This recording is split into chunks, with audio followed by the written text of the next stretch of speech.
Le programme national de formation à la conduite est divisé en 4 grandes étapes, chacune comportant une dizaine d'objectifs.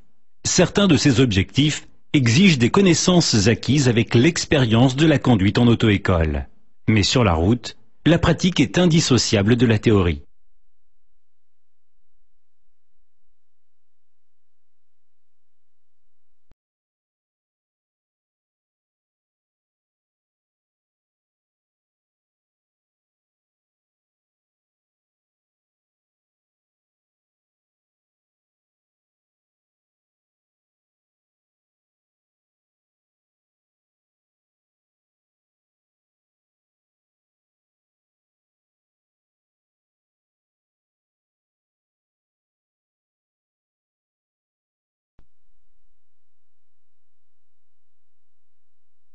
Le permis B permet de conduire les véhicules automobiles dont le poids total autorisé en charge est inférieur ou égal à 3,5 tonnes. Le véhicule peut être affecté au transport de marchandises ou bien au transport de personnes. Dans ce cas, le véhicule ne doit pas comporter plus de 8 places assises destinées aux passagers.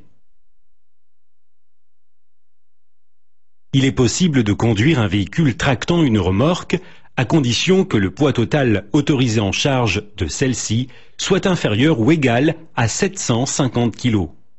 Si le poids de la remorque est supérieur, le permis EB est exigé.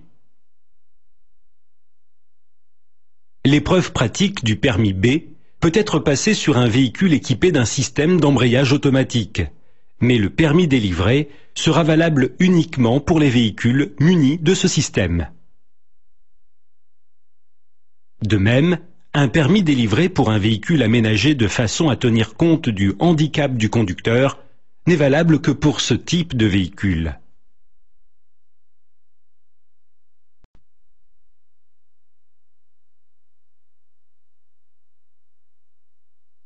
L'examen du permis de conduire comporte une épreuve théorique de 40 questions, puis une épreuve pratique comportant 25 minutes de conduite. L'épreuve théorique vérifie la connaissance des règlements et des comportements relatifs à la circulation, la conduite du véhicule et le comportement du conducteur. Chaque question est composée d'une photo prise depuis le poste de conduite et d'un questionnaire à choix multiples. S'il existe plusieurs bonnes réponses possibles, il faudra toutes les cocher pour réussir la question. Réussir l'épreuve théorique impose de répondre correctement à au moins 35 des 40 questions posées. Lors de l'épreuve pratique, le candidat devra effectuer des vérifications à l'intérieur et à l'extérieur du véhicule, exécuter un parcours urbain et réussir une première manœuvre, puis un parcours routier ou autoroutier assorti d'une seconde manœuvre.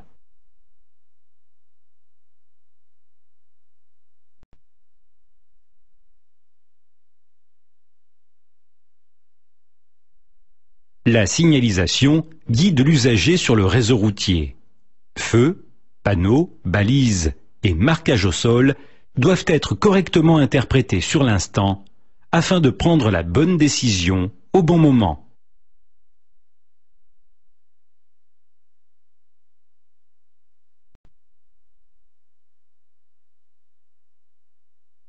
Les feux règlent la circulation des usagers. Si tout le monde passe en même temps, c'est l'accident. Les feux règlent également l'affectation des voies. Autre application de la signalisation lumineuse, les feux clignotants attirent l'attention du conducteur sur une information, une obligation ou un danger. Les feux tricolores règlent la circulation lors des intersections.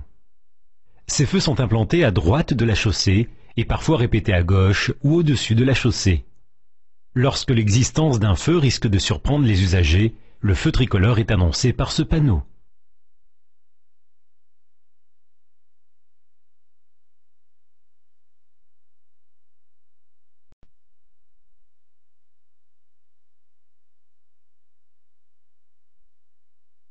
Les feux tricolores s'allument alternativement dans l'ordre suivant: vert, jaune, rouge, vert, jaune, rouge, et ainsi de suite. Le feu vert donne l'autorisation de passer si l'intersection est libre.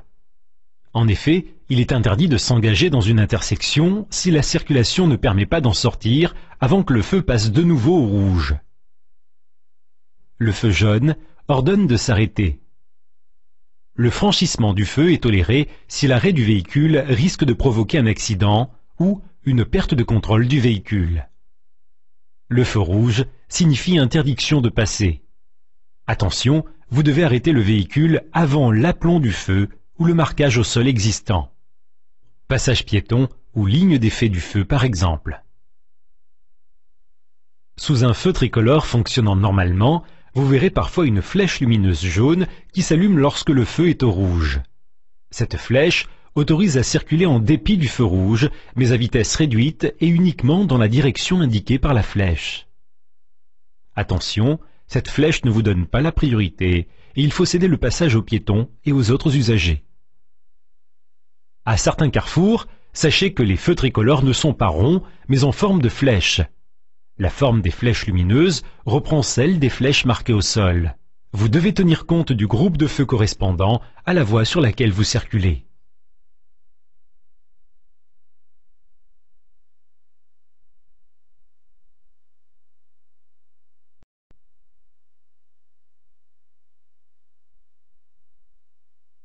Le fonctionnement normal des feux tricolores peut être momentanément interrompu, par exemple la nuit du fait d'une circulation réduite. Dans ce cas, le feu jaune clignote en permanence pour signaler le danger lié à l'intersection. Parfois, un feu jaune clignotant remplace un feu vert dans les carrefours complexes ou bien signale une sortie de véhicule en provenance d'un bâtiment, par exemple une caserne de pompiers.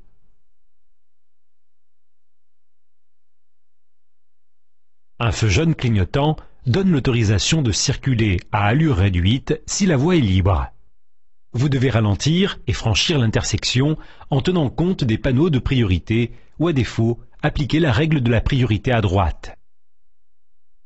Pour s'assurer qu'un feu tricolore est éteint et que ce n'est pas l'ampoule qui est grillée, vérifiez que le petit feu inférieur est lui aussi éteint. Les feux tricolores sont parfois associés à un panneau. Lorsque le feu fonctionne, ne tenez pas compte du panneau. Circulez au vert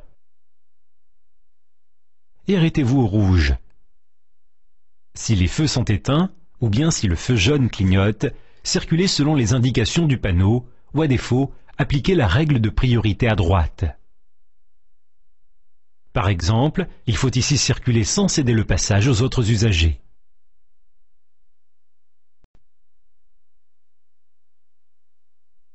Les feux d'affectation des voies situées au-dessus de la chaussée ouvrent ou ferment les voies à la circulation selon que le feu est rouge ou vert.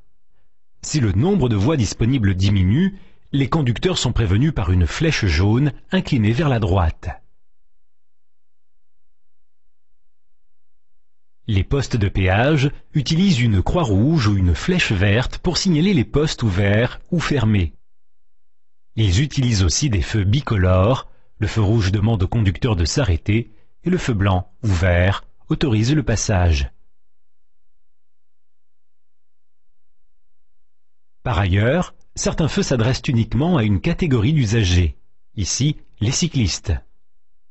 Les automobilistes ne sont pas concernés par ce feu. Les feux jaunes clignotants attirent l'attention sur un danger ou un obstacle risquant de surprendre le conducteur. Ces feux peuvent être associés à un panneau ou bien implantés à droite de la chaussée, par exemple à proximité d'un passage piéton. Quant au feu rouge clignotant, il renforce l'interdiction de passer.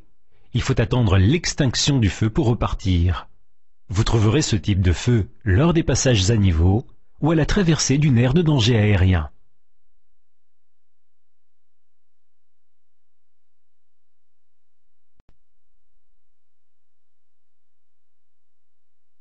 Les panneaux de signalisation routière forment un code de communication qui permet aux usagers de circuler en toute sécurité.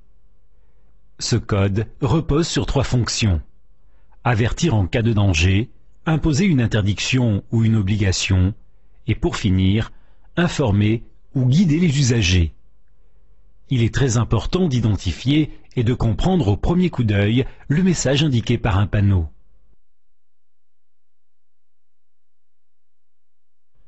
La forme et la couleur indiquent la fonction du panneau. Cette première indication est précisée par un symbole.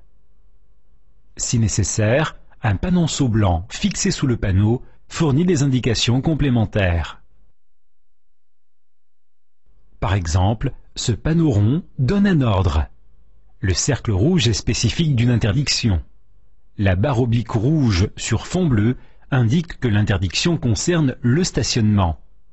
Et pour finir, le panonceau indique la raison de cette interdiction de stationner, à savoir l'éventualité d'un éboulement. Ce panneau triangulaire signale un danger. Le symbole indique la nature du danger, ici une intersection, et précise la conduite à tenir.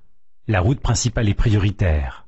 Le panonceau indique que le conducteur doit s'attendre à plusieurs intersections lors des prochains 5 km.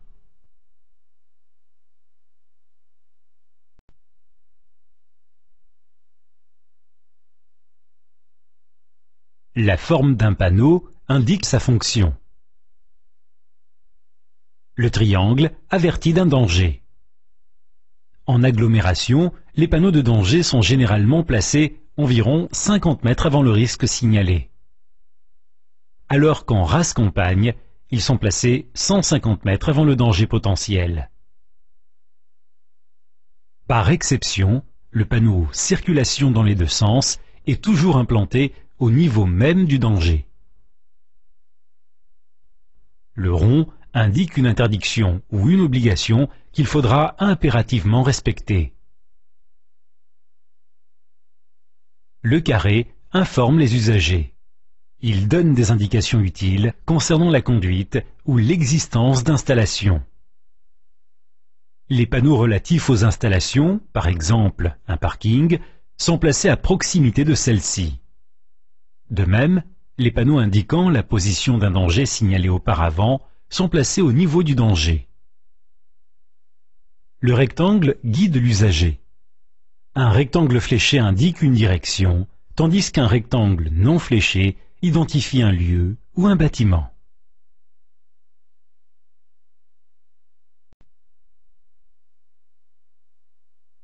La couleur du panneau module l'information donnée par sa forme et permet de savoir par exemple si la signalisation est permanente ou bien liée à des conditions exceptionnelles. Lorsque la signalisation est temporaire, les panneaux sont jaunes. Ainsi, un danger peut être permanent, le triangle est blanc, ou bien temporaire, auquel cas le triangle est jaune. Au sein des panneaux donnant un ordre, la couleur permet de distinguer les interdictions, cerclées de rouge, des obligations, signalées sur fond bleu. Pour signaler la fin d'une interdiction, le cercle rouge est remplacé par une barre oblique noire. En revanche, la fin d'une obligation est signalée par une barre oblique rouge. Les indications concernant la conduite possèdent un fond bleu, comme les obligations. Attention de ne pas les confondre. Un carré est une indication. La vitesse conseillée est de 30 km/h. Alors qu'un rond est une obligation. Ici, celle de rouler à 30 km/h ou plus.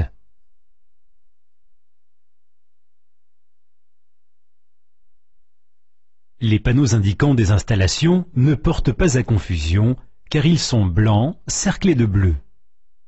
Les panneaux guidant les usagers utilisent aussi un code couleur. Les liaisons autoroutières possèdent un fond bleu, alors que la direction des grandes agglomérations est indiquée sur fond vert. La direction des villes, lieux et villages est indiquée sur fond blanc. Et bien sûr, les itinéraires temporaires ou de substitution sont indiqués sur fond jaune.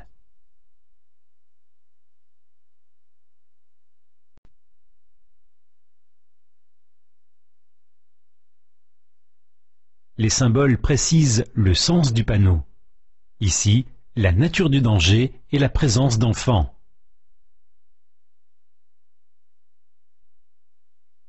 Les symboles décrivent aussi quelle catégorie d'usagers est concernée par le panneau. Par exemple, ce panneau interdit de dépasser un véhicule motorisé. Cette interdiction est valable pour les voitures comme pour les camions. Alors qu'ici, le symbole est différent et l'interdiction concerne uniquement les camions. Les voitures sont autorisées à effectuer un dépassement, mais pas les camions.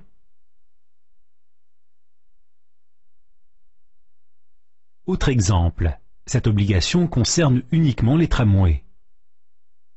Le symbole du tramway est également utilisé pour signaler le danger lié à l'existence d'une ligne de tramway. Les symboles et idéogrammes dessinés sur les panneaux sont nombreux, puisqu'il en faut un pour chaque cas de figure. Pour bien connaître panneaux et symboles, consultez la rubrique « Les panneaux » de cette formation. Vous y trouverez tous les panneaux classés par fonction.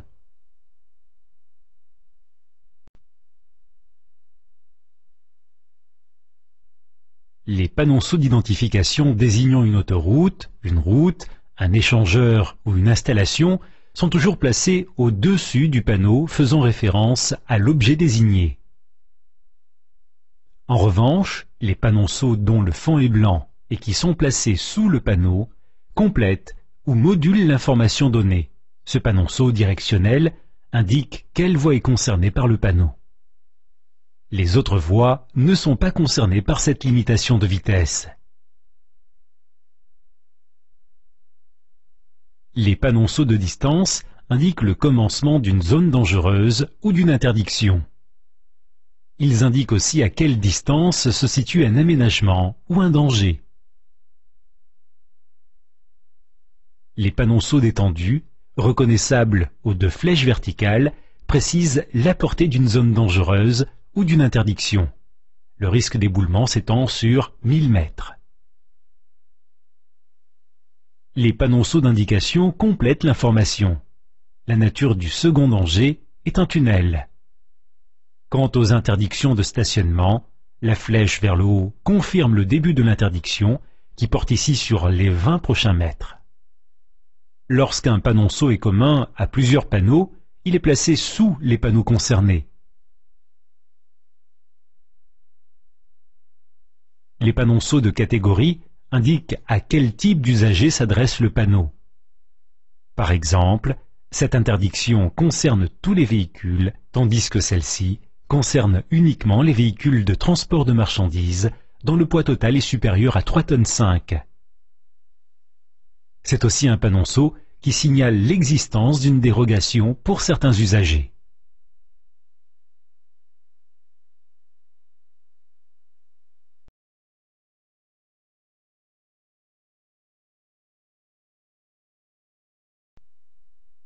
Les signaux routiers instaurent des règles de circulation, donnent des indications quant aux règles de conduite à appliquer et guident le conducteur tout au long de son itinéraire.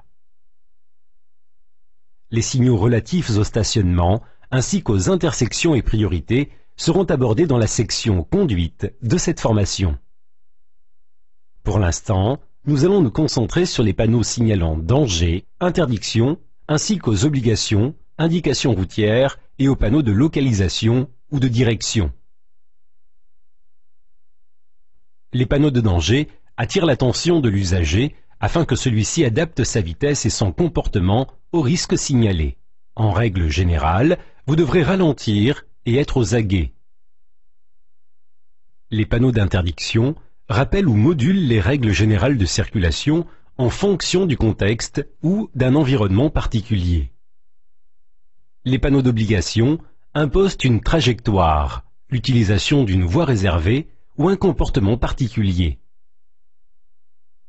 Les panneaux d'indication donnent des informations indispensables à la conduite ou bien signalent aménagement ou service.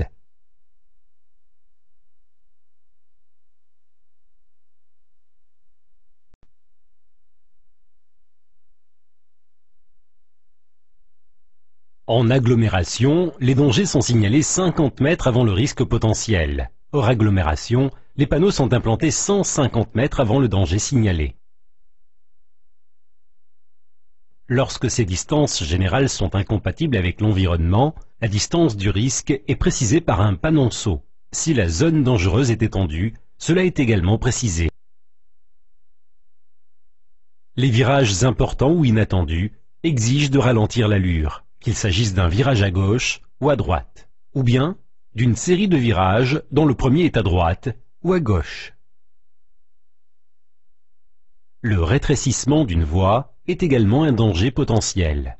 Cette réduction peut s'effectuer sur la gauche, sur la droite. Le panneau signalant le début d'une circulation à double sens fait exception à la règle générale puisqu'il est implanté au niveau du risque, à moins d'être complété par un panonceau de distance. Quant à l'état de la route, notez l'existence de cassis, c'est-à-dire un creux, ou de dos d'âne, donc une bosse sur la chaussée. Dans le même ordre d'idées, attention aux passages piétons surélevés et aux ralentisseurs. Et bien sûr, aux descentes dangereuses. La dénivellation, indiquée en pourcentage, est ici de 6 mètres pour 100 mètres parcourus. La présence d'autres usagers, enfants, animaux, cyclistes, ou encore l'existence d'un passage à niveau ou d'une ligne de tramway sont également des dangers potentiels qu'il est important d'identifier. Autre risque particulier, chaussée glissante, vent violent risquant de déporter le véhicule, chute de pierre. Et pour finir, souvenez-vous que le point d'exclamation signale un danger particulier, généralement précisé par un panonceau.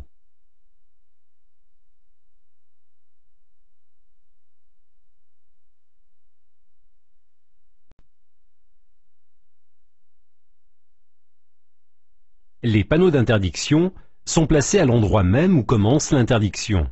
L'interdiction s'applique donc à partir du panneau et est valable jusqu'à la prochaine intersection.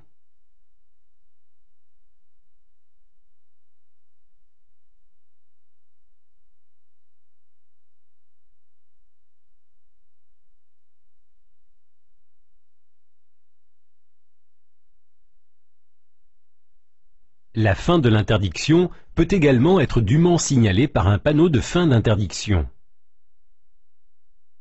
Parfois, une interdiction est définie pour l'ensemble d'une agglomération.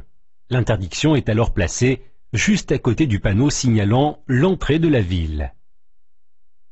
Vous connaissez certainement l'interdiction de rouler plus vite que la vitesse indiquée. Ce panneau met fin à cette interdiction. Les interdictions de dépassement concernent tous les véhicules, ou bien seulement une catégorie d'usagers, ici les camions. Voici l'interdiction de tourner à droite ou à gauche lors de la prochaine intersection, et celle de faire demi-tour. Ici, la circulation. Ce panneau interdit également l'accès, mais la circulation est autorisée dans l'autre sens de la voie. Ici, l'accès est interdit si des usagers viennent en sens inverse. Si l'interdiction d'accès concerne uniquement une catégorie d'usagers, cette catégorie est signalée par un symbole. Accès interdit aux véhicules de transport en commun, aux piétons, aux cycles. L'accès peut aussi être interdit selon la nature du chargement, le poids ou les dimensions du véhicule, en largeur comme en hauteur. Ici, la circulation est interdite dans les deux sens à tous les véhicules dont le poids est supérieur à 3,5 tonnes, à l'exception des riverains. Par temps de neige, l'interdiction d'accès s'étend à tous les véhicules. Les arrêts obligatoires sont également signalés par des panneaux d'interdiction. Pour finir, sachez que ce panneau met fin à toutes les interdictions précédemment rencontrées.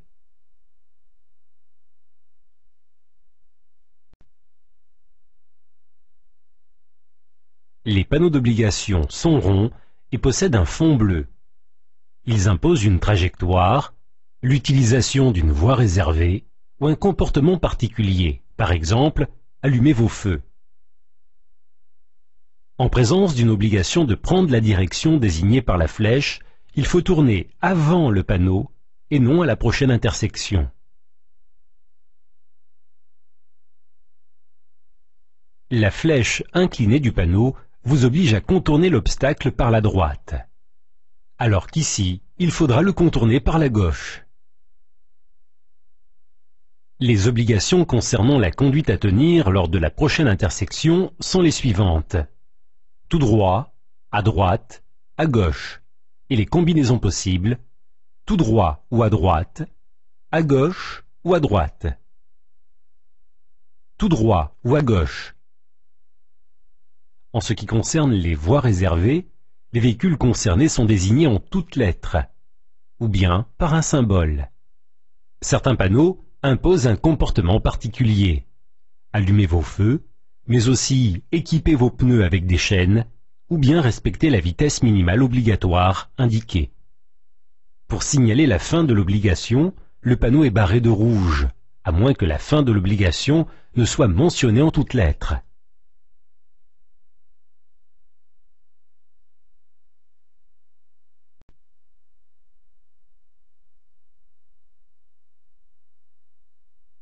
Les panneaux d'indication sur fond bleu concernent la conduite. Un triangle blanc contenant un symbole désigne les dangers précédemment signalés, par exemple l'existence de passages piétons ou de ralentisseurs. Les panneaux d'indication signalent les emplacements réservés à l'arrêt ou au stationnement, arrêt d'urgence, arrêt de bus, parc de stationnement. Ils peuvent aussi conseiller une vitesse de circulation. Ce conseil est valable jusqu'à ce que ce panneau y mette fin. Ces panneaux précisent le nombre de voies affectées à chaque sens de circulation. Ici, une seule des 3 voies est dédiée à la circulation venant en sens contraire. Parfois, un symbole est placé sur les flèches symbolisant les voies afin de signaler des conditions particulières. Toute réduction du nombre de voies affectées à un sens de circulation est indiquée suivant le même code visuel.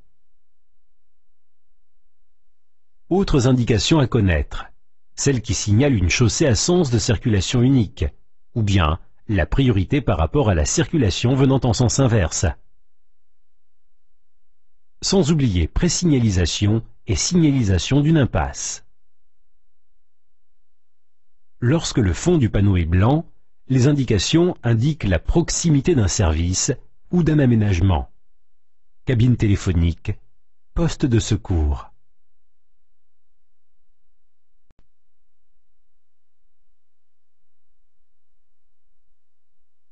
Les panneaux directionnels guident le conducteur. Ils annoncent les intersections et villes desservies et indiquent le type et le numéro des routes. Le code couleur utilisé identifie les catégories d'itinéraires. Bleu pour les trajets empruntant une autoroute, vert pour les itinéraires reliant les villes importantes, blanc pour les directions secondaires reliant les localités proches, marron pour les sites touristiques et bien sûr jaune pour les itinéraires temporaires comme les déviations. Le cartouche situé au-dessus du panneau indique le numéro de la route.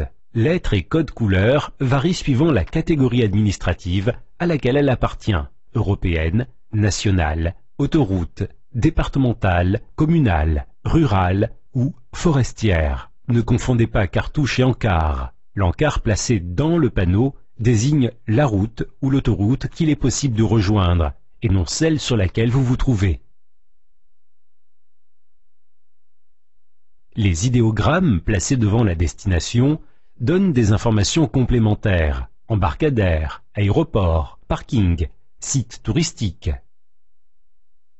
Les panneaux de direction peuvent aussi comporter des symboles d'indication afin de désigner la ou les catégories d'usagers pour lesquels cet itinéraire est prévu. Si nécessaire, un symbole d'interdiction désigne la ou les catégories d'usagers à qui il est interdit de suivre la direction indiquée.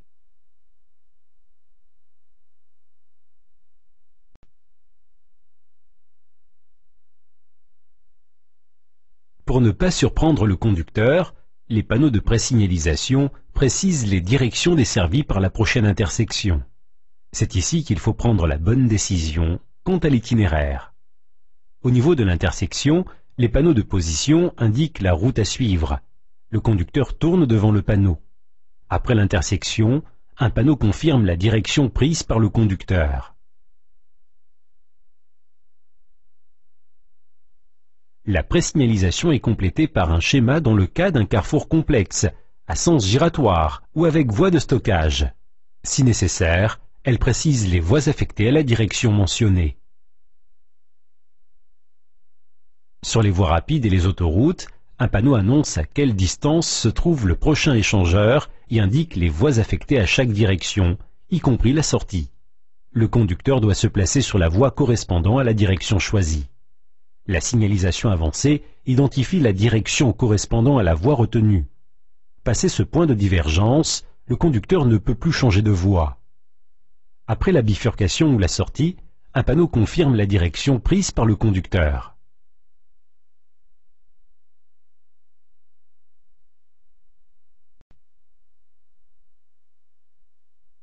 Les panneaux de localisation donnent aux usagers des informations sur les lieux rencontrés au fur et à mesure du trajet effectué. Ces panneaux à fond bleu marquent les limites administratives, par exemple l'entrée dans un département ou une région. La sortie est signalée par le même panneau, barré de rouge. Les panneaux d'entrée et de sortie d'agglomération possèdent un fond blanc et un cartouche identifie la route sur laquelle est situé le panneau. Attention, sauf indication contraire, l'entrée au sein d'une agglomération impose des règles de conduite particulières. Vitesse limitée à 50 km/h et interdiction de klaxonner. Parfois, un panneau proche de celui signalant l'entrée de la ville définit des règles supplémentaires, par exemple une interdiction d'accès, de vitesse, de stationnement. Le panneau matérialisant la sortie de l'agglomération met fin aux règles annoncées à l'entrée de la ville et marque le retour aux règles générales de circulation. Les autres lieux sont rapidement identifiables grâce à un code couleur, noir pour les lieux-dits et les cours d'eau, bleu pour les aires de repos autoroutières, marron pour les parcs ou réserves naturelles.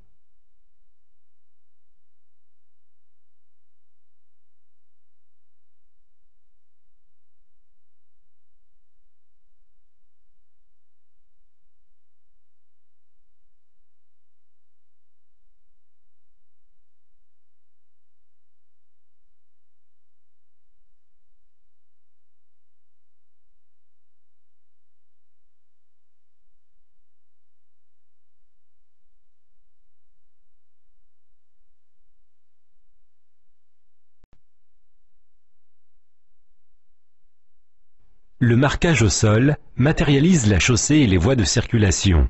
Il impose aussi des règles de conduite, par exemple en interdisant un dépassement ou en ordonnant un arrêt.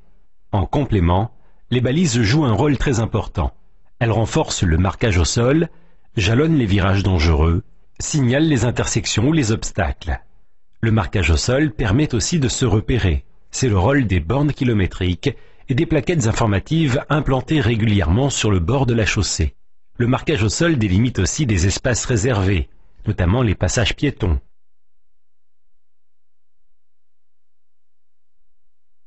Lorsque le contexte exige de modifier le tracé des voies de circulation, le marquage au sol temporaire, de couleur jaune, guide l'usager.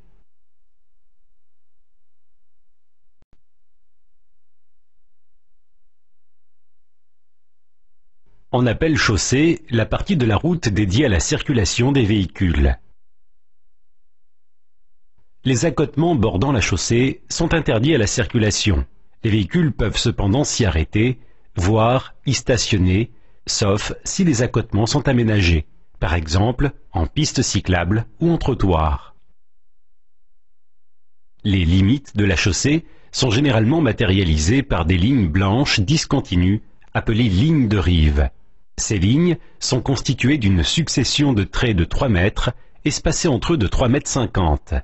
La règle générale compte 2 exceptions. Lorsqu'elles annoncent une intersection, les traits des lignes de rive mesurent 20 mètres et sont alors espacés de 6 mètres.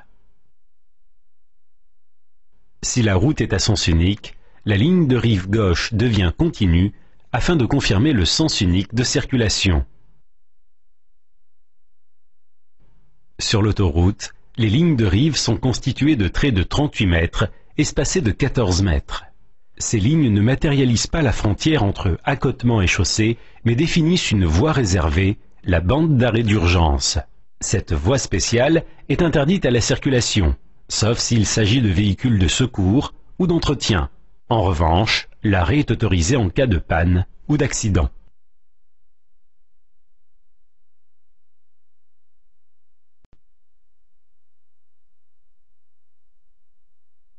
Lorsque le contexte l'exige, la chaussée est séparée en différentes voies de circulation par un marquage longitudinal blanc. Ces lignes blanches peuvent être continues ou discontinues. Il s'agit alors de trélons de 3 mètres espacés de 10 mètres. Une ligne blanche continue ne doit jamais être franchie, ni pour dépasser, ni pour tourner à gauche. Si le changement de direction est possible, la ligne continue devient discontinue au point de passage. En revanche, le franchissement d'une ligne de séparation discontinue est autorisé. Une ligne continue est parfois remplacée par une ligne de dissuasion dont les traits, toujours de 3 mètres, sont plus rapprochés car espacés de 1,33 m. Cette ligne de dissuasion tolère le dépassement des véhicules très lents, comme les cyclistes ou les machines agricoles. Elle fait aussi office de marquage d'avertissement lorsqu'une ligne de séparation discontinue doit devenir continue, donc infranchissable. Une ligne continue accolée à une ligne discontinue est une ligne mixte. Vous devez alors respecter les consignes de la ligne la plus proche. Si celle-ci est discontinue, vous pouvez franchir les deux lignes à l'occasion d'un dépassement ou d'un changement de direction. Si la ligne est continue de votre côté, il est interdit de la franchir. Les 3 flèches de rabattement intercalées au sein d'une ligne d'avertissement ou d'une ligne mixte préviennent le conducteur que la ligne discontinue va bientôt être remplacée par une ligne continue infranchissable.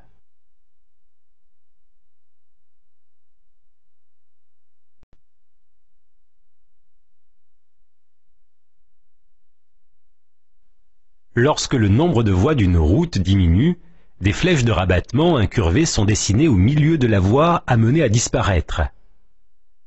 Une fois la première flèche franchie, le conducteur ne doit plus envisager de dépassement.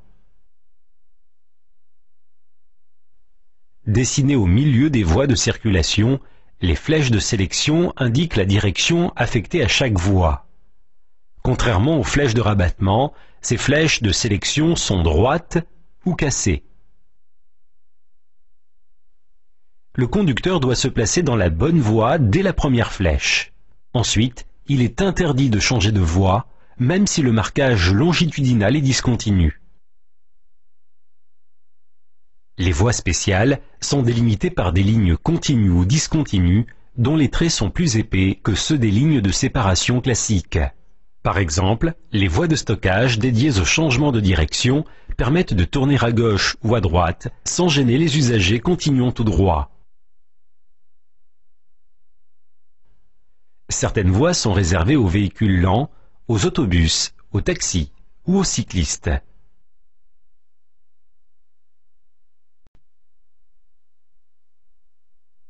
Le marquage longitudinal délimite la chaussée et les voies de circulation. Le marquage transversal indique l'endroit précis où le conducteur doit s'arrêter ou céder le passage.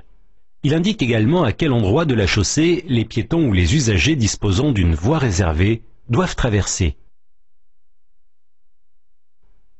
Le marquage au sol délimite aussi des espaces réservés comme les arrêts de bus. Contrairement aux arrêts de bus, les zébras sont interdites à la circulation. Un damier rouge et blanc identifie les voies de détresse destinées aux véhicules dont les freins sont défaillants. Le marquage au sol est complété par des balises, à commencer par les délinéateurs qui délimitent la chaussée. Les balises de virage augmentent la visibilité des courbes. Dans les régions enneigées, la pointe de ces balises est peinte en rouge afin d'en faciliter le repérage. Si les virages sont très accentués, la signalisation est renforcée par des panneaux à chevrons bleus et blancs. Les balises de position, reconnaissables à leur bande rouge, renforce la visibilité des intersections. Les obstacles proches de la chaussée sont signalés par des balises d'obstacles blanches rayées de bleu. Lorsqu'un îlot sépare ponctuellement les voies de circulation, la tête de l'îlot est signalée par cette balise. Les balises de musoir signalent la divergence des voies. La visibilité de la divergence des voies peut être renforcée par des zébras et des balises vertes.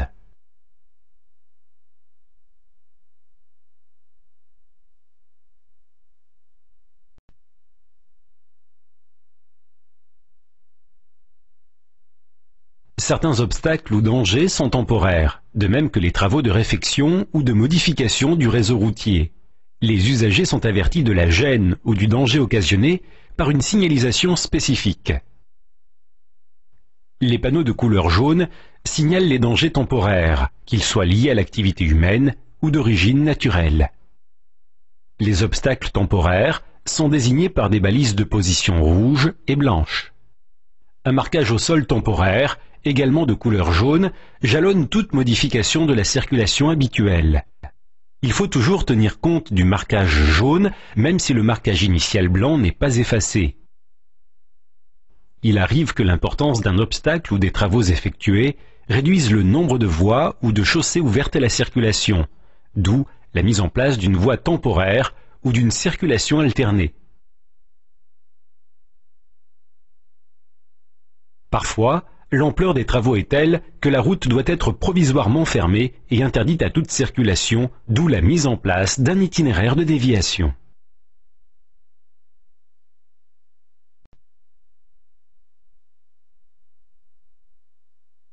Les panneaux signalant un danger temporaire sont facilement reconnaissables. Le triangle est synonyme de danger et le jaune est le code couleur associé au caractère temporaire. Le pictogramme dessiné sur le panneau identifie la nature du danger, des travaux, l'existence d'un bouchon ou d'un accident. Ce panneau annonce la présence de feux réglant temporairement la circulation. Les instructions données par ces feux ont priorité sur la signalisation habituelle. La plupart du temps, c'est un feu jaune clignotant qui fait office de feu vert.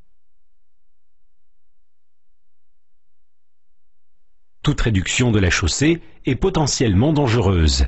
Cette réduction peut s'effectuer des deux côtés, ou bien unilatéralement, par la droite ou par la gauche. L'état de la chaussée fait partie des conditions de circulation à connaître. Cassis ou dodane, chaussée glissante, présence de gravillon. En absence de panneau comportant le pictogramme approprié, celui-ci est remplacé par un point d'exclamation et la nature du danger est souvent précisée par un panonceau, également de couleur jaune. Parfois, les obstacles sont uniquement signalés par des balises de position rouge et blanche. Les balises coniques sont souvent utilisées lorsqu'un véhicule est immobilisé sur la chaussée ou sur la bande d'arrêt d'urgence.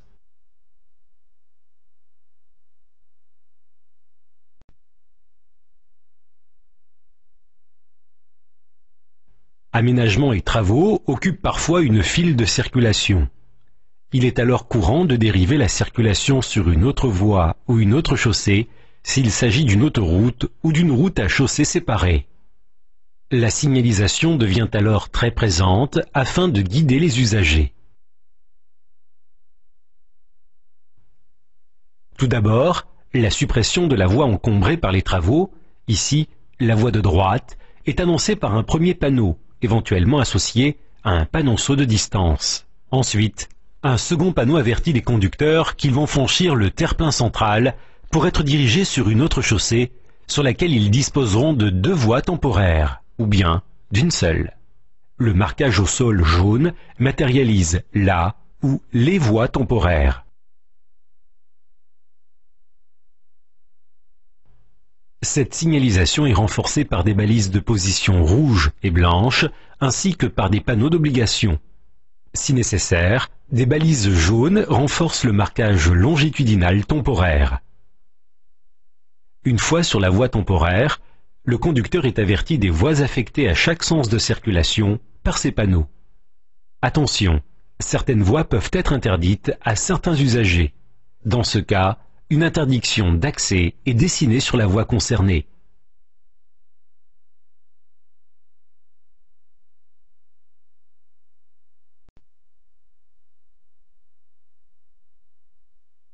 Dès lors que des travaux, un véhicule ou un obstacle encombre la chaussée, une signalisation spéciale est installée, assortie le plus souvent d'une limite de vitesse ou d'une interdiction de dépassement. Si l'encombrement est tel qu'une seule voie est disponible, la circulation doit être alternée afin de maintenir les deux sens du trafic en toute sécurité. Le conducteur est averti par ce panneau, souvent associé à des panneaux de danger. Selon la durée des travaux, la circulation est réglée par des feux provisoires ou bien par le personnel autorisé. Dans ce cas, la personne montre un panneau mobile. La face verte du panneau autorise l'accès, tandis que la face rouge interdit la circulation. S'il s'agit d'un feu tricolore, sachez que le feu orange clignotant fait office de feu vert. La zone à éviter est désignée par des balises de position.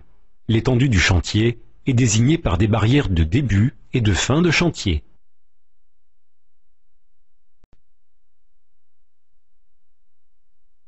Lorsqu'une partie de la route doit être fermée à la circulation, un itinéraire de déviation est provisoirement mis en place. Cet itinéraire est jalonné de jaune à l'aide de panneaux d'indication et de direction. Le conducteur est averti qu'il devra quitter l'itinéraire normal par un panneau de présignalisation de la déviation, généralement assorti d'indications de distance.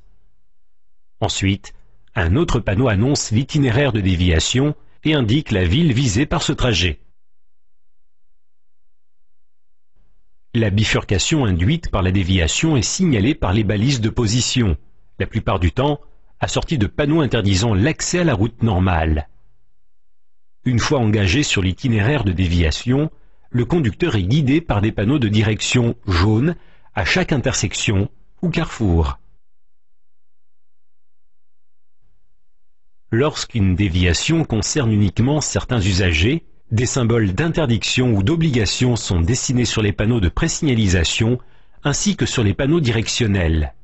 Les pictogrammes permettent d'identifier les usagers concernés par la déviation. Lorsque plusieurs itinéraires temporaires se chevauchent, ils sont identifiés par une lettre ou une abréviation.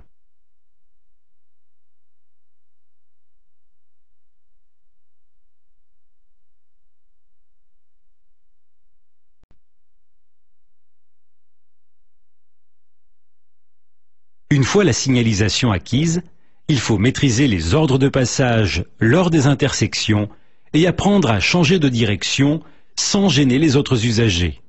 Conduire, c'est aussi savoir dépasser en toute sécurité, adopter la bonne attitude en cas de croisement difficile, savoir où s'arrêter et où stationner.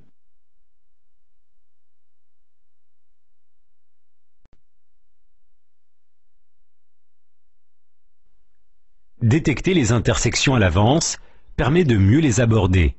La plupart du temps, une intersection est annoncée par les panneaux de direction, ce qui signale un feu tricolore, et bien sûr, par les balises de position de l'intersection.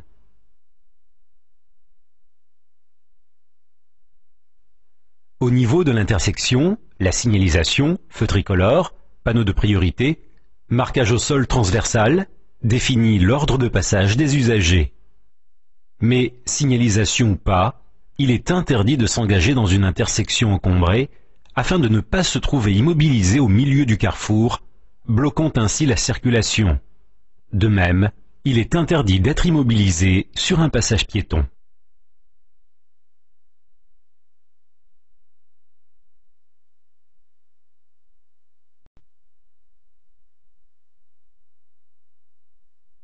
En absence de signalisation, vous devez céder le passage aux usagers venant de droite, tandis que les usagers venant de gauche doivent vous céder le passage. Cette règle est appelée règle de priorité à droite. Lorsque des feux définissent l'ordre de passage des usagers, il faut suivre les instructions données par la couleur des feux. Si le feu est éteint, ou bien si le feu jaune clignote, adoptez le régime de priorité indiqué par les panneaux de priorité proches du feu. En absence de panneau, appliquez la règle de la priorité à droite. Si un agent règle la circulation d'un carrefour, Vous devez suivre ces instructions et non celles des feux ou des panneaux de priorité.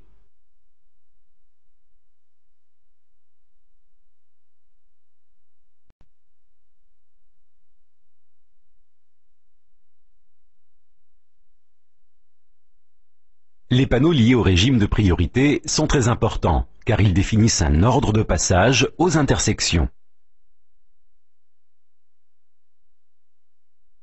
Ce panneau demande d'appliquer la règle de la priorité à droite à la prochaine intersection. En revanche, le panonceau de ce panneau demande de céder le passage à tous les véhicules, qu'ils viennent de gauche ou de droite. La signalisation est renforcée par une ligne blanche transversale discontinue. C'est ici qu'il faut s'arrêter pour céder le passage si nécessaire.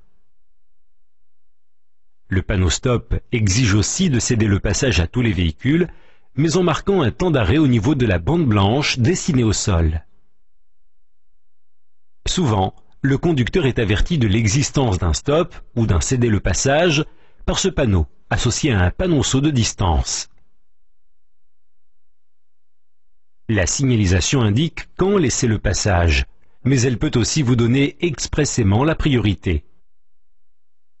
Par exemple, ce panneau signifie que les autres usagers sont tenus de vous céder le passage lors de la prochaine intersection. Celui-ci indique que vous circulez sur une route prioritaire et il est régulièrement répété tout au long de la chaussée. En cas d'intersection complexe, ce signal est complété par un panonceau. La fin de la section prioritaire d'une route est signalée par un losange barré de noir.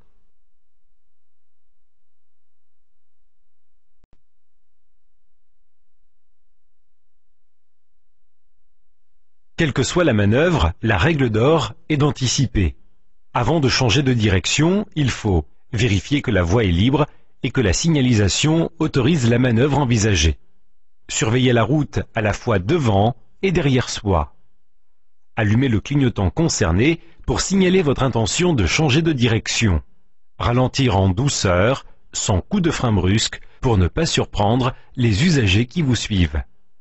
Ensuite, effectuez votre manœuvre en respectant les priorités de passage et notamment les piétons engagés sur la chaussée.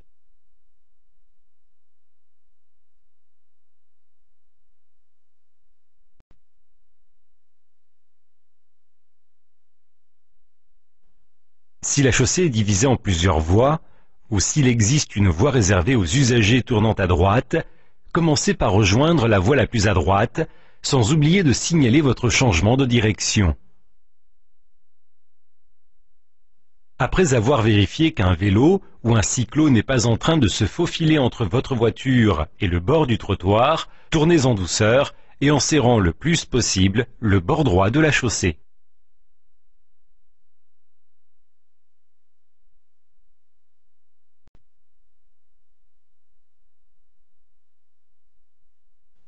Tourner à gauche est plus complexe que de tourner à droite, car il faut tenir compte des usagers venant en sens inverse. Si la chaussée est à double sens, il faut serrer à gauche avant de tourner, mais sans dépasser l'axe médian de la chaussée, de façon à franchir l'intersection roue parallèle à cet axe. Si la signalisation donne l'ordre au véhicule venant en sens inverse de vous céder le passage, assurez-vous que l'on vous cède effectivement le passage avant de tourner à gauche. Dans le cas contraire, marquez un temps d'arrêt pour laisser passer les usagers prioritaires et tournez uniquement lorsque la voie est libre.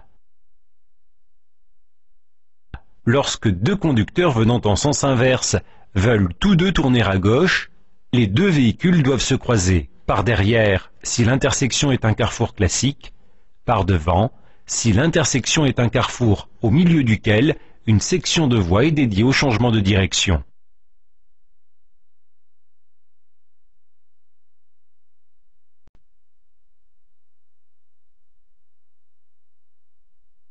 Il existe plusieurs façons de faire demi-tour, tout dépend du contexte. En pleine voie, allumez le clignotant gauche et tournez de façon à placer le véhicule perpendiculaire à la voie.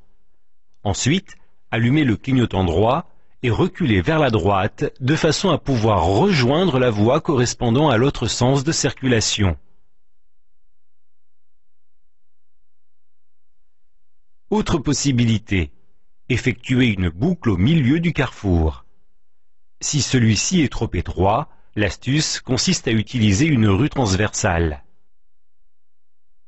Pour utiliser une rue située à droite, allumez le clignotant droit, franchissez l'intersection, puis reculez dans la rue de façon à pouvoir ensuite tourner naturellement à gauche et ainsi faire demi-tour. Pour utiliser une rue située à gauche, allumez le clignotant gauche pour tourner dans cette rue, puis allumez votre clignotant droit pour reculer de façon à regagner le sens normal de circulation. Lors d'une marche arrière, les feux de recul s'allument automatiquement. Attention, cette manœuvre est tolérée uniquement à l'occasion d'un demi-tour ou d'un stationnement. Prenez toutes les précautions qui s'imposent, car vous serez considéré comme entièrement responsable en cas d'accident.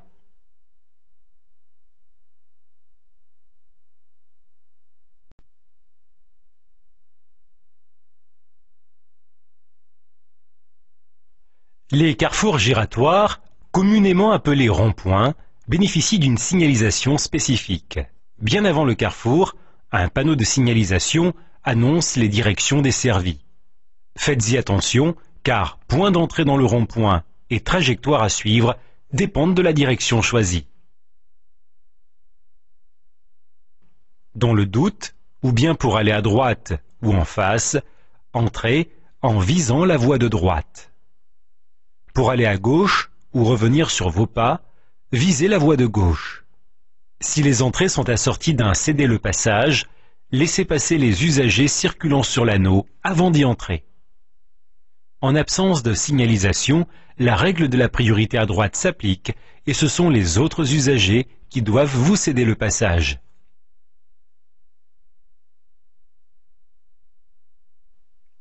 Le rôle des clignotants est très important.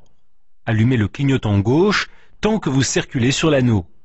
Au niveau de l'intersection précédant la route de sortie, allumez le clignotant droit pour signaler votre intention. Si vous devez changer de voie pour quitter le rond-point, il faut céder le passage aux usagers circulant sur l'anneau. Signalez votre intention et vérifiez bien que la voie est libre.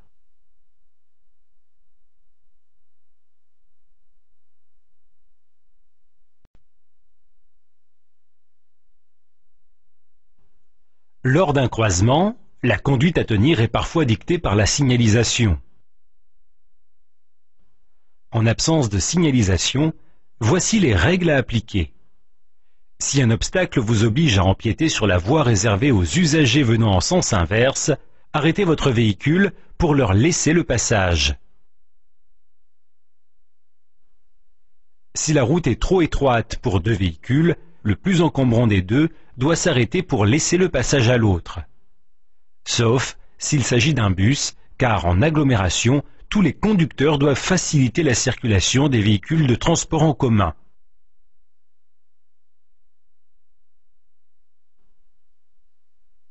Lorsque la chaussée est en pente, les règles sont différentes.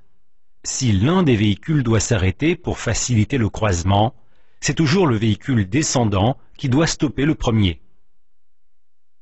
Si le croisement exige que l'un des véhicules recule, c'est au plus léger ou au plus maniable de faire la manœuvre. Si les véhicules sont équivalents, c'est le véhicule descendant qui doit reculer, à moins que le véhicule montant soit mieux placé, par exemple à côté d'un espace lui permettant de se garer.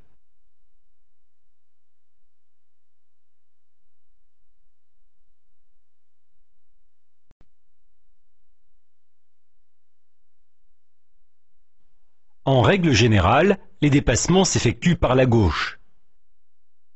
La première chose à faire est bien sûr de vérifier que la signalisation, panneau ou marquage au sol, ne s'y oppose pas.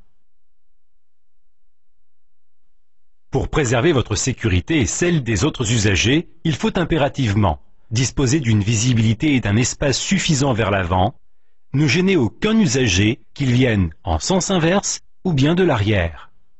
posséder une réserve d'accélération et d'une vitesse suffisante pour que le dépassement soit aussi bref que possible.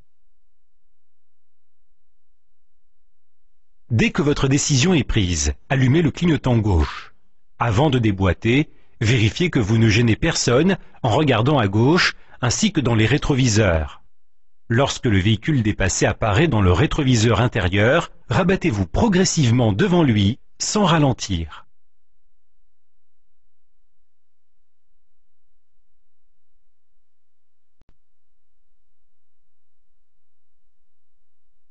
Conduire, c'est aussi savoir où s'arrêter et stationner.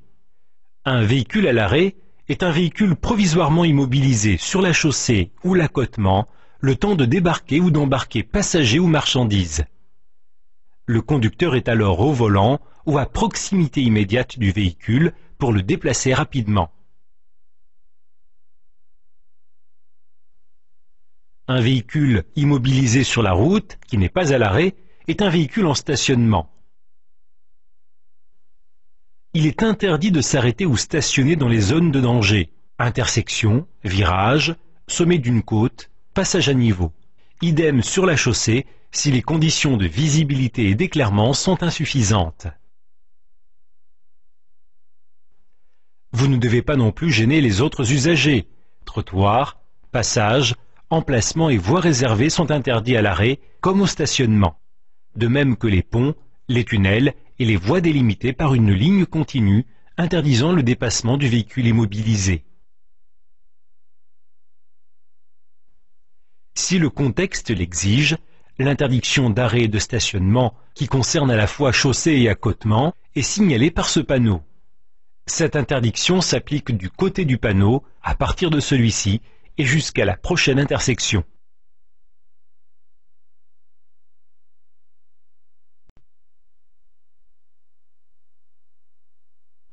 Hors agglomération, utilisez les parkings ou bien l'accotement droit. Si celui-ci est impraticable et que le marquage au sol vous y autorise, l'usage de l'accotement gauche est autorisé. Si vous devez stationner sur la chaussée, le véhicule doit être bien visible. La nuit, il doit être signalé par un dispositif lumineux, feu de position ou feu de stationnement côté circulation. En ville, les accotements sont aménagés en trottoir et il faut donc se garer sur la chaussée, du côté droit si la rue est à double sens, à droite ou à gauche si la rue est à sens unique. Ce panneau indique une dérogation. On peut se garer à cheval sur le trottoir, à condition de laisser 1 mètre aux passants.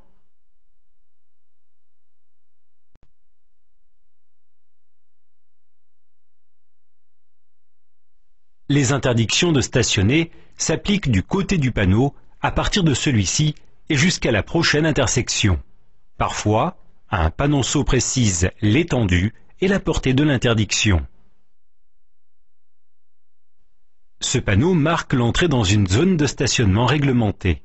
Parfois, la zone s'étend à toute la ville et le panneau est alors placé à proximité ou sur le panneau d'entrée. La fin de la zone de stationnement est signalée par ce panneau. Lorsque le stationnement est unilatéral, c'est-à-dire qu'il n'est autorisé que d'un seul côté de la rue, il est alterné et semi-mensuel. En clair, le côté autorisé change tous les 15 jours. Ici, on peut stationner la première quinzaine du mois. Ici, uniquement pendant la seconde. Sauf indication contraire, le changement de côté intervient le soir du 15 et du dernier jour du mois. Ce panneau indique que lors de la première quinzaine du mois, le stationnement est autorisé du côté des numéros impairs et lors de la seconde, sur le côté des numéros pairs.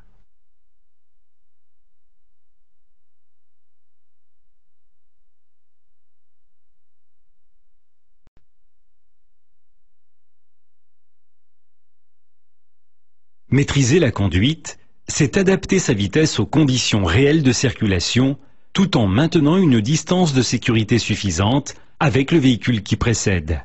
C'est aussi savoir quelle attitude adopter envers les usagers auxquels le code de la route accorde un statut particulier, comme transport en commun, piétons, deux roues et véhicules d'urgence.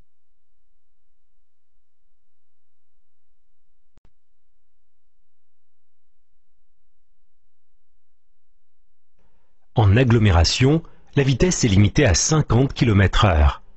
Si nécessaire, elle peut être abaissée dans toute l'agglomération ou bien uniquement dans les zones à risque.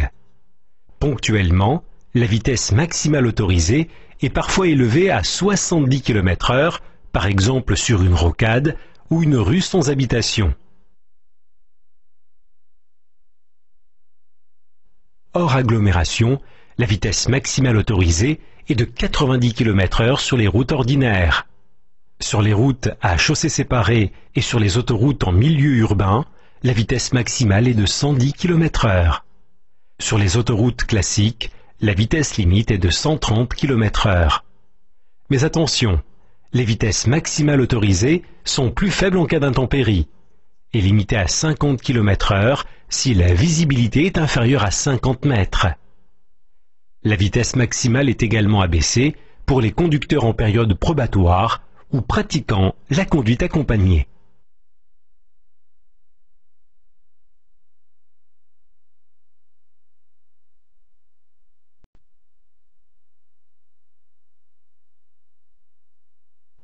Rouler à la vitesse maximale autorisée n'est pas toujours pertinent car il faut souvent ralentir pour tenir compte des limitations ponctuelles et des conditions réelles de conduite. Orages violents, neige, voies encombrées, état de la route, visibilité. Attention également à la vigilance du conducteur. Si vous êtes fatigué ou bien préoccupé, ralentissez et si nécessaire, arrêtez-vous pour préserver votre sécurité et celle des autres. Parfois, rouler trop lentement crée une situation à risque et la signalisation impose une vitesse minimale. Le cas des autoroutes est particulier. Leur accès est interdit aux véhicules incapables de dépasser 40 km/h. De plus, la voie la plus à gauche est a priori réservée à ceux qui circulent à plus de 80 km/h.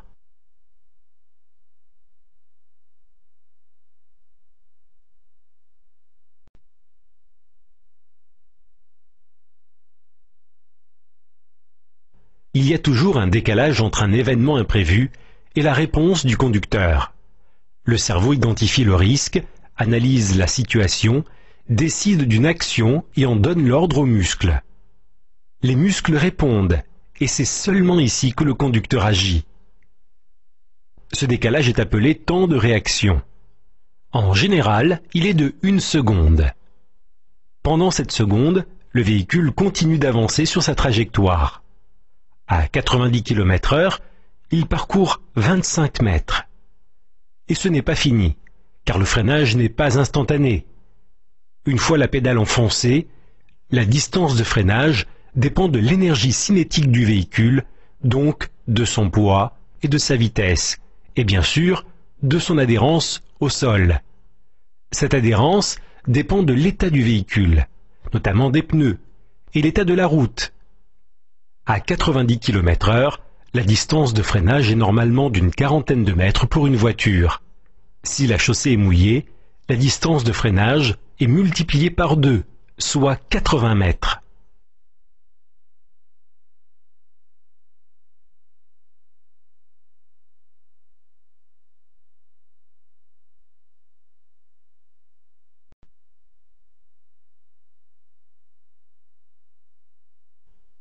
Savoir évaluer la distance d'arrêt du véhicule est très important.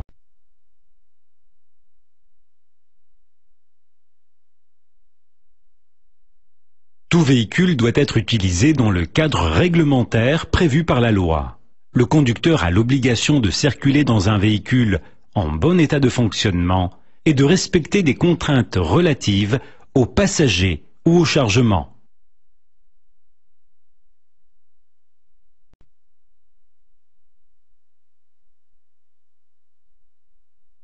Les documents obligatoires attestent que véhicules et conducteurs sont aptes à circuler. Mais la sécurité impose également des contraintes au niveau des passagers. Bagages et chargements sont également un point sensible et il faut savoir que remorques et caravanes sont soumises à des règles de circulation particulières.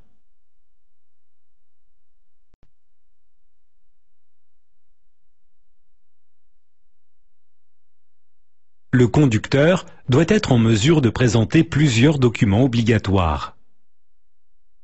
Le permis de conduire doit correspondre à la catégorie du véhicule utilisé. Si le permis mentionne des conditions particulières, par exemple le port de verre correcteur, le conducteur doit impérativement porter ses lunettes. La carte grise fait office de carte d'identité du véhicule. Attention, le propriétaire dispose au maximum d'1 mois pour faire établir une nouvelle carte grise en cas de changement d'adresse. En cas d'achat, le changement de carte grise doit s'effectuer dans les 15 jours. L'attestation d'assurance est conservée avec les papiers du véhicule, tandis que le certificat d'assurance est placé en bas et à droite du pare-brise. Si nécessaire, le macaron de visite technique sera placé au-dessus du certificat. Il est fortement déconseillé de laisser permis, carte grise ou attestation d'assurance dans un véhicule inoccupé.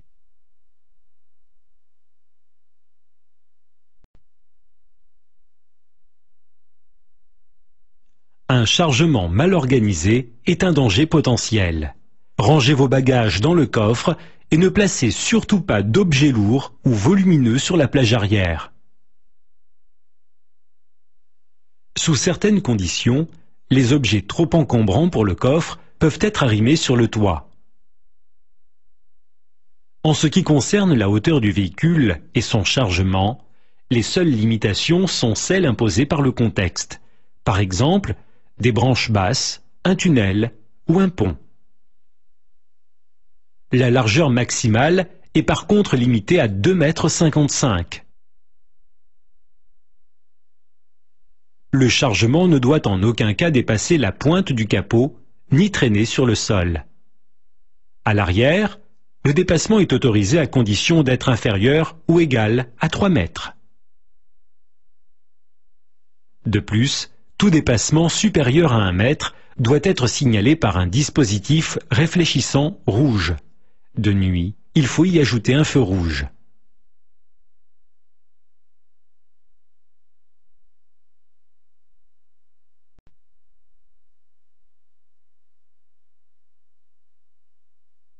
Les remorques dont le poids total autorisé en charge est inférieur ou égal à 750 kg ne posent aucun problème avec le permis B.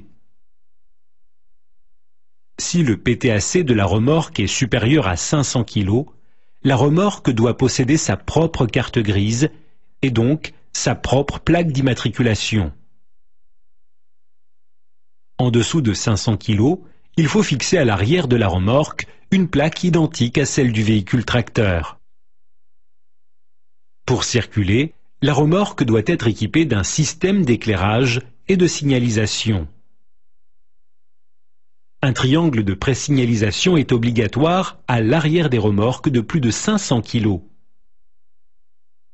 Quant au véhicule tracteur, un second rétroviseur extérieur gauche est obligatoire si la largeur de la remorque excède celle du véhicule ou bien si son encombrement masque le rétroviseur intérieur.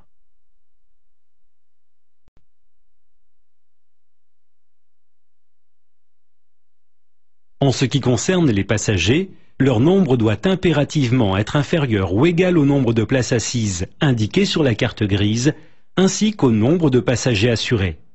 Par ailleurs, le permis B est limité au transport de 8 personnes adultes.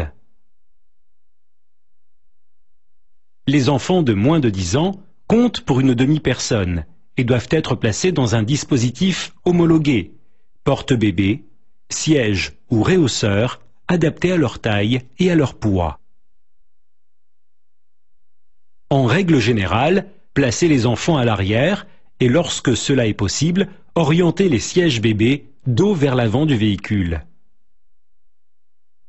Le port de la ceinture de sécurité est obligatoire à l'avant comme à l'arrière et il en va de la responsabilité pénale du conducteur de vérifier que les enfants de moins de 13 ans sont convenablement ceinturés. Pour remplir son office, la ceinture doit être mise bien à plat et tendue.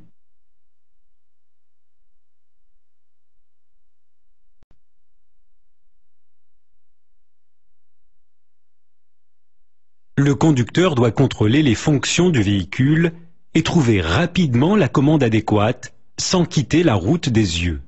Les postes de conduite diffèrent d'un véhicule à l'autre. Il est donc très important de se familiariser avec commande et voyant avant de prendre la route. Outre la maîtrise de toutes les fonctions du poste de conduite, notamment éclairage, signalisation et freinage, le conducteur doit aussi être en mesure de contrôler le montage des pneus et d'apprécier leur état.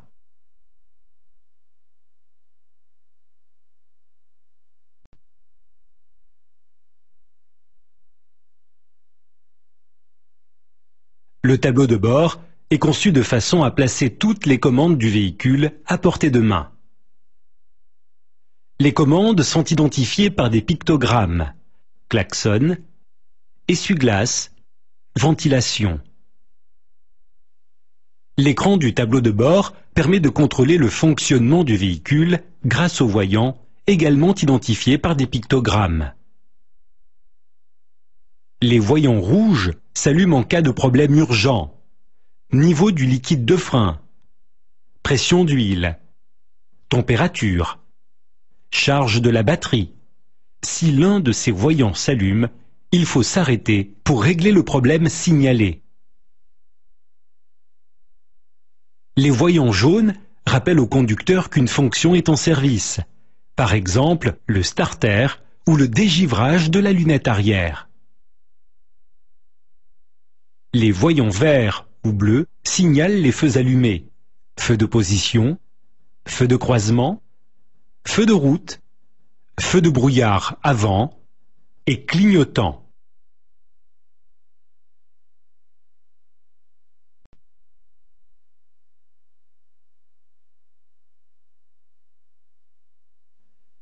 Les feux de position, blanc ou jaune à l'avant, sont visibles à 150 mètres de distance. Leur rôle consiste à signaler le véhicule lors d'un stationnement sur une chaussée non éclairée ou bien lorsqu'il circule dans une agglomération éclairée. Les clignotants avant et arrière, de couleur orangée, signalent tout changement de direction. En mode feu de détresse, les 4 clignotants fonctionnent en même temps. Les feux de route, de couleur blanche ou jaune, ont une portée d'au moins 100 mètres. Les feux de croisement, également blancs ou jaunes, ont une portée d'au moins 30 mètres. Les véhicules récents sont équipés à l'avant de 2 feux de brouillard de couleur blanche ou jaune.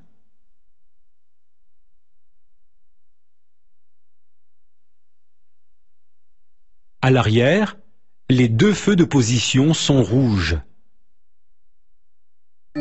Les 2 feux stop, également de couleur rouge, s'allument automatiquement dès que la pédale de frein est enfoncée. Le ou les feux de brouillard arrière produisent une lumière rouge plus puissante que celle des feux de position. Les feux de recul produisent automatiquement une lumière blanche rabattue vers le sol dès que le véhicule recule en marche arrière.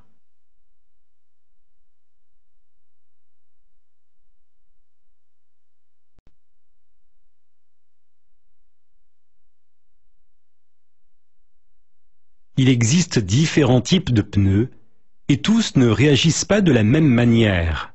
Il faut donc équiper toutes les roues du véhicule avec des pneus de même structure et de mêmes caractéristiques, voire du même constructeur. Un pneu en bon état est un pneu dont les sculptures sont apparentes sur toute la surface de la bande de roulement. Plus le pneu est usé, plus le relief des sculptures diminue. Un pneu doit être changé lorsque la profondeur des rainures principales est inférieur à 1,6 mm ou si le relief des sculptures est égal à celui des témoins d'usure. Il faut également vérifier que les flancs du pneu ne comportent ni déchirures ni bosses. Pour une tenue de route optimale, gonflez les pneus selon les indications du constructeur et vérifiez régulièrement que les masses d'équilibrage fixées sur les jantes sont bien en place.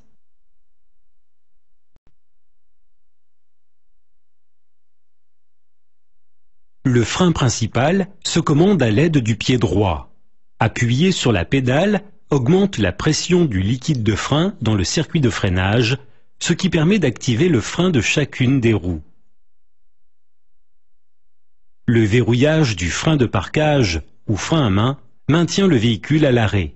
Il agit sur les deux roues d'un seul essieu par l'intermédiaire d'un câble. En cas de défaillance du système de freinage principal, le frein à main peut faire office de frein de secours. Les freins étant essentiels, il faut veiller au bon fonctionnement du circuit de freinage, à commencer par le niveau et la qualité du liquide de frein, et bien sûr, l'étanchéité du circuit. Toute fuite doit être détectée et réparée immédiatement. Sachez aussi que la partie solide du système, notamment plaquettes et mâchoires, doit être impérativement remplacée avant l'usure complète, raison pour laquelle certains tableaux de bord comportent un voyant d'usure des plaquettes.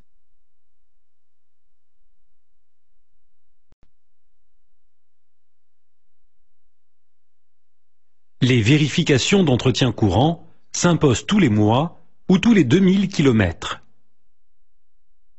Le contrôle de la pression des pneus doit s'effectuer à froid. Les valeurs prescrites par le constructeur sont au nombre de 2. La plus faible concerne l'usage courant, alors que la plus élevée sera utilisée pour la roue de secours lorsque le véhicule est lourdement chargé ou bien en vue d'un long trajet autoroutier. Les niveaux d'huile, de liquide de refroidissement et de liquide de frein doivent être vérifiés et compléter moteur froid. Pensez aussi au niveau du liquide de nettoyage dans le lave-glace et à l'électrolyte de la batterie. Visibilité rime avec sécurité.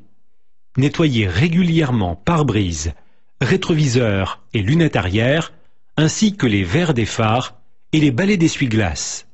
Si les balais sont abîmés, changez-les sans hésiter.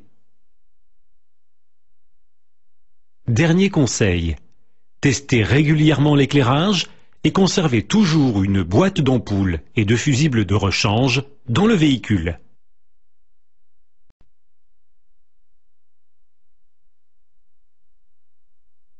Les contrôles techniques obligatoires portent sur l'ensemble du véhicule et doivent être réalisés dans des centres agréés. C'est au propriétaire de prendre rendez-vous dès la 4e année de mise en circulation. La première visite doit donc avoir lieu dans les 6 mois qui précèdent le 4e anniversaire de la voiture. Ensuite, le contrôle doit être renouvelé tous les 2 ans. En cas de vente, le dernier contrôle technique doit avoir moins de 6 mois. Si tel n'est pas le cas, le véhicule devra subir un nouveau contrôle avant d'être vendu.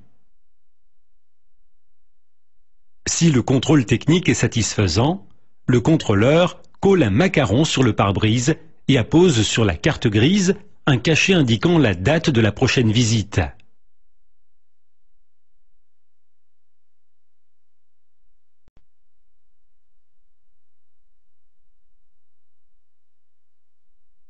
Lorsqu'il circule, le véhicule émet des gaz toxiques, consomme de l'huile, du carburant et des produits polluants comme pneus et batteries.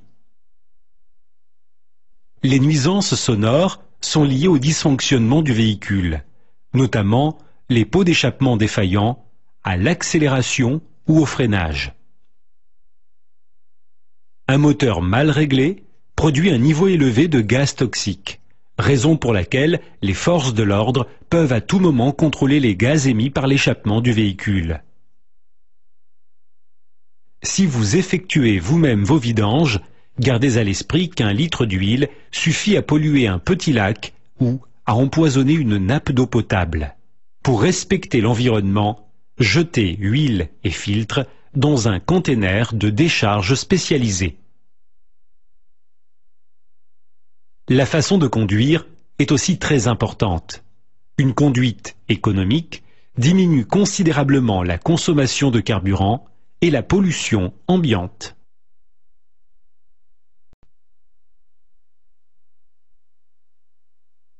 La consommation de carburant dépend pour beaucoup du conducteur. La vitesse est un facteur clé. Une voiture moderne consomme 5 litres 100 à 90 km/h et 8 litres à 130 km/h. Les pointes de vitesse ne font par conséquent gagner que peu de temps pour un coût relativement élevé. Bien doser l'effort demandé au moteur permet aussi de faire des économies. L'écoute du moteur et l'aiguille du compte-tours vous diront si le moteur tourne à la bonne allure et si la vitesse enclenchée est en accord avec la vitesse de circulation.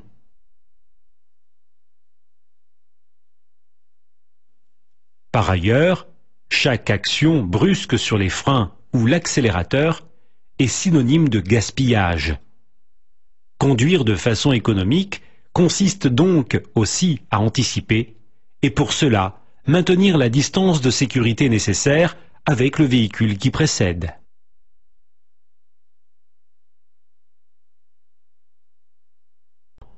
Cette distance est égale à celle parcourue lors du temps de réaction plus la distance de freinage.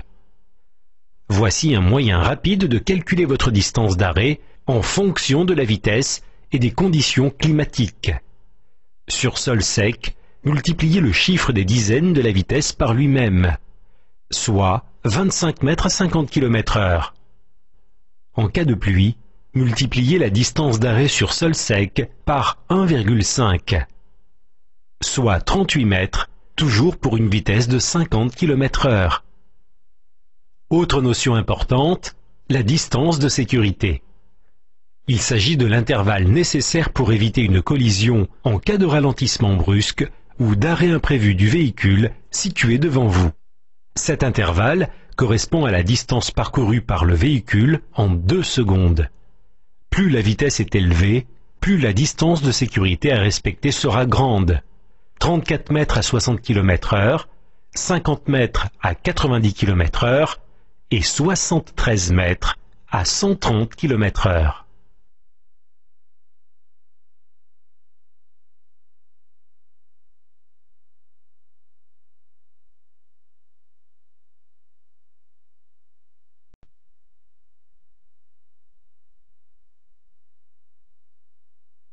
Le code de la route accorde un statut particulier à certains usagers. Par exemple, pour faciliter la circulation des transports en commun, des véhicules encombrants ou bien des véhicules d'intervention urgente. Piétons et deux roues sont également protégés par des règles particulières.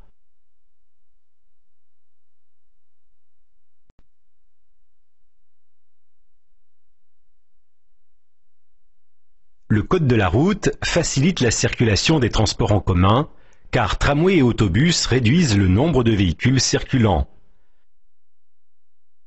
Les autobus bénéficient de voies réservées, dont l'usage peut, ou non, être autorisé aux autres usagers par un panonceau. Pour s'arrêter, les bus disposent d'emplacements réservés délimités par des lignes ou des zigzags jaunes. Ces emplacements sont autorisés à la circulation, mais arrêts et stationnement y sont interdits. En agglomération, tous les conducteurs doivent ralentir ou stopper pour faciliter le passage en cas de croisement ou bien lorsqu'un bus quitte son arrêt. Ces panneaux avertissent les conducteurs qu'ils vont croiser une ligne de tramway. Les tramways circulant sur des voies ferrées sont en effet prioritaires aux intersections. Si les tramways circulent sur la chaussée, leur dépassement s'effectue généralement par la droite, car il est interdit de dépasser côté voyageurs.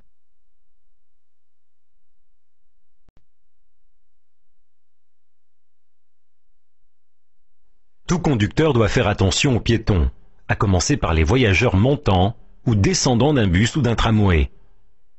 Les uns risquent de traverser devant, voire derrière le bus à l'arrêt, tandis que les autres risquent de se précipiter pour ne pas rater le bus. À l'approche d'un passage piéton, il faut regarder des deux côtés pour être sûr qu'aucun piéton ne va traverser. En effet, vous devez céder le passage à tout piéton engagé sur la chaussée. Faites également attention aux enfants, souvent imprévisibles, ainsi qu'aux personnes âgées et aux personnes handicapées qui ont du mal à se déplacer, à vous voir ou vous entendre.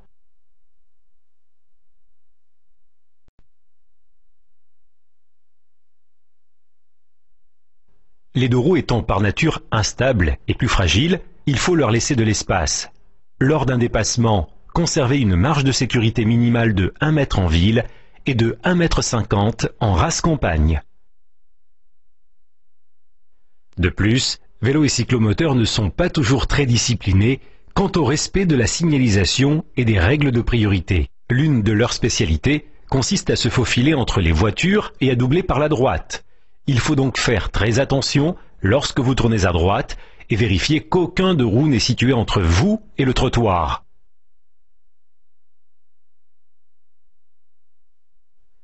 Les cyclistes bénéficient de voies réservées qui sont parfois autorisées aux cyclomoteurs. La vigilance est de rigueur à la fin des pistes cyclables.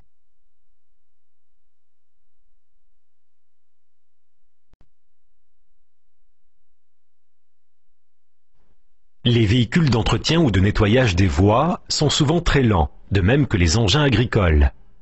Ils sont donc signalés par des feux clignotants orange ou jaune.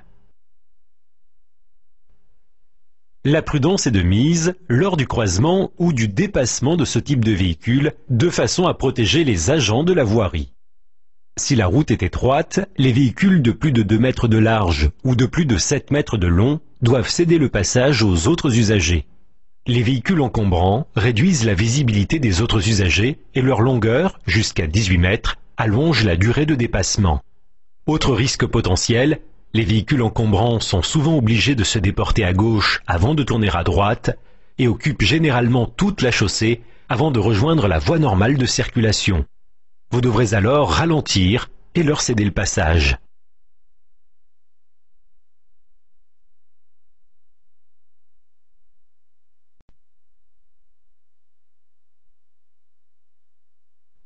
Les missions de certains véhicules, police, gendarmerie, pompiers, SAMU et SMUR, les autorisent à ne pas respecter signalisation et règles de priorité. Ils sont alors prioritaires et signalent leur statut à l'aide d'avertisseurs spéciaux, klaxons à 2 tons et feux à éclat de couleur bleue. Vous devrez faciliter toutes les manœuvres d'un véhicule prioritaire, dépassement ou croisement, et lui céder le passage à toutes les intersections. Ambulances et véhicules d'intervention d'urgence tels que Gaz Secours et EDF Secours utilisent aussi des avertisseurs spéciaux afin que les autres conducteurs leur facilitent le passage.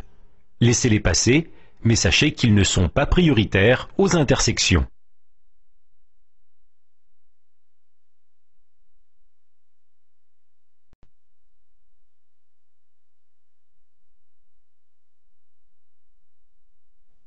Par définition, les autoroutes sont des routes aménagées pour circuler rapidement. Elles sont donc interdites aux véhicules très encombrants et aux usagers incapables de dépasser 40 km/h. Pour ne pas ralentir la circulation, les intersections sont remplacées par des échangeurs situés au-dessus de l'autoroute.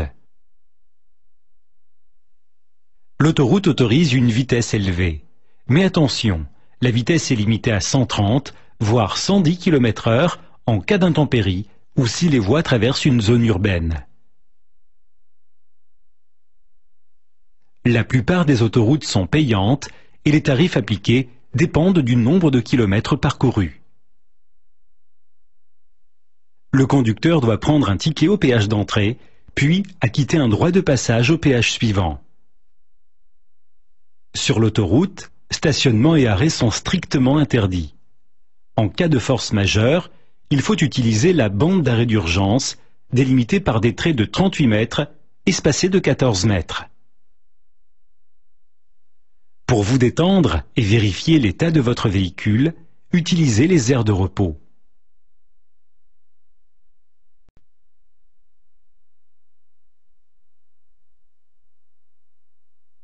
Ce panneau signale que vous entrez sur une autoroute.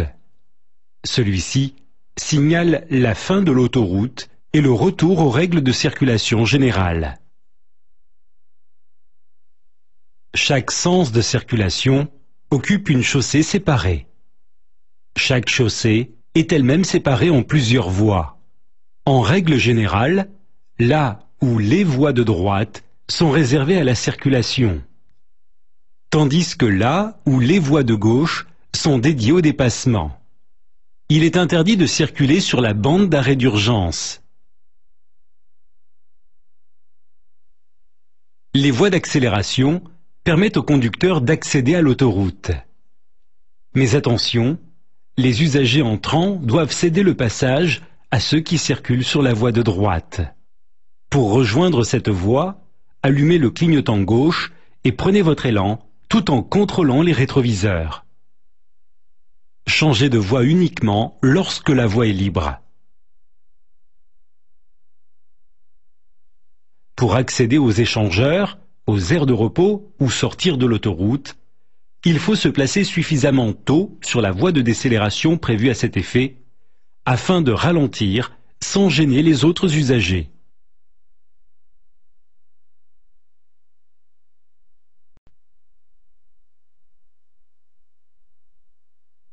Pour des raisons de sécurité, marche arrière et demi-tour sont des manœuvres strictement interdites. Il est également interdit de franchir le terre-plein central pour rejoindre l'autre chaussée. Pour dépasser, il faut toujours utiliser la voie immédiatement à gauche du véhicule concerné. Si la circulation est telle que les files de véhicules sont continues, il est interdit de changer de voie, à moins de préparer une sortie ou une bifurcation. Pour rouler vite en toute sécurité, laissez toujours au moins 2 traits de la bande d'arrêt d'urgence entre votre véhicule et celui qui vous précède. Parfois, une voie obligatoire est réservée aux véhicules dont la vitesse est inférieure à 60 km/h à cet endroit. Si vous devez rejoindre la bande d'arrêt d'urgence, allumez vos feux de détresse. Pour repartir, utilisez la bande d'arrêt d'urgence comme voie d'accélération. Si vous ne pouvez pas repartir, avertissez les services de secours par l'intermédiaire des postes téléphoniques implantés tous les 2 km.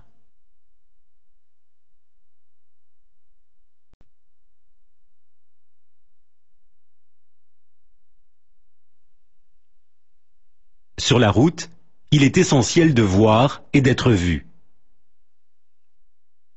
Or, nuit et mauvais temps réduisent considérablement la distance de visibilité de tous les conducteurs.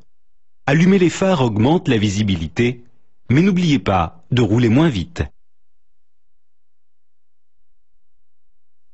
Quelles que soient les intempéries, essuie-glace et pneus en bon état sont indispensables. Pensez aussi à remplir le lave-glace et à vérifier la ventilation, seule façon d'éviter la formation de buée sur les vitres. Pluie, verglas et neige réduisent l'adhérence du véhicule sur la route. Il faut donc ralentir et anticiper afin d'éviter dérapage et freinage d'urgence. Lorsque la visibilité est inférieure à 50 mètres, la vitesse est limitée à 50 km/h. Si vous suivez un autre véhicule, pensez à augmenter la distance de sécurité pour ne pas vous laisser surprendre par un coup de frein brusque.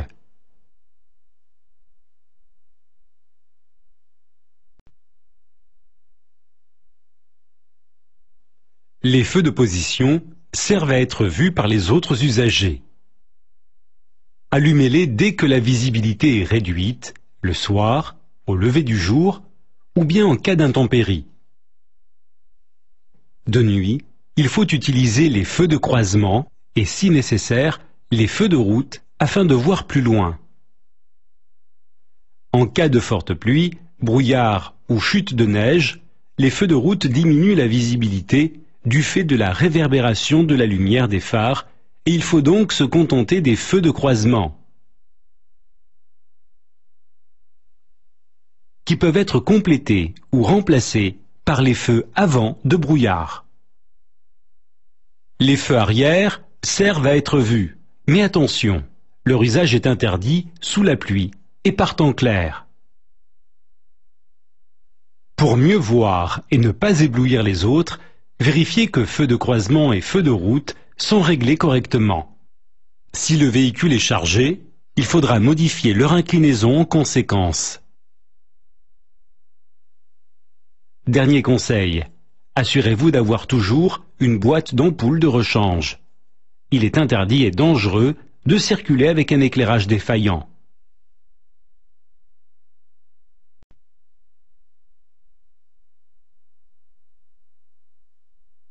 Si la route est éclairée en continu, les feux de route sont interdits et vous devez circuler avec les feux de croisement. Les feux de route sont obligatoires si la route n'est pas éclairée, même en agglomération. Mais pour ne pas éblouir les autres usagers, basculez sur les feux de croisement lorsque vous suivez un véhicule ou bien si vous croisez un usager venant en sens inverse. Revenez aux feux de route dès que possible. Attention, ralentissez à chaque changement d'éclairage car la visibilité diminue d'une trentaine de mètres lorsque l'on passe des feux de route aux feux de croisement. Conduire de nuit exige beaucoup d'attention car de nombreux détails échappent au conducteur. De plus, le manque de repères fausse l'appréciation des distances et de la vitesse. En règle générale, ralentissez en passant d'une zone éclairée à une zone qui ne l'est pas et soyez prudent au crépuscule et au lever du jour.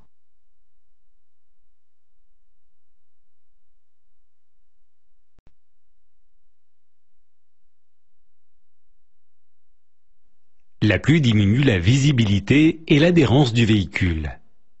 Il faut donc ralentir, éviter tout freinage brutal et augmenter la distance de sécurité. Attention, une flaque d'eau traversée à vive allure déséquilibre le véhicule.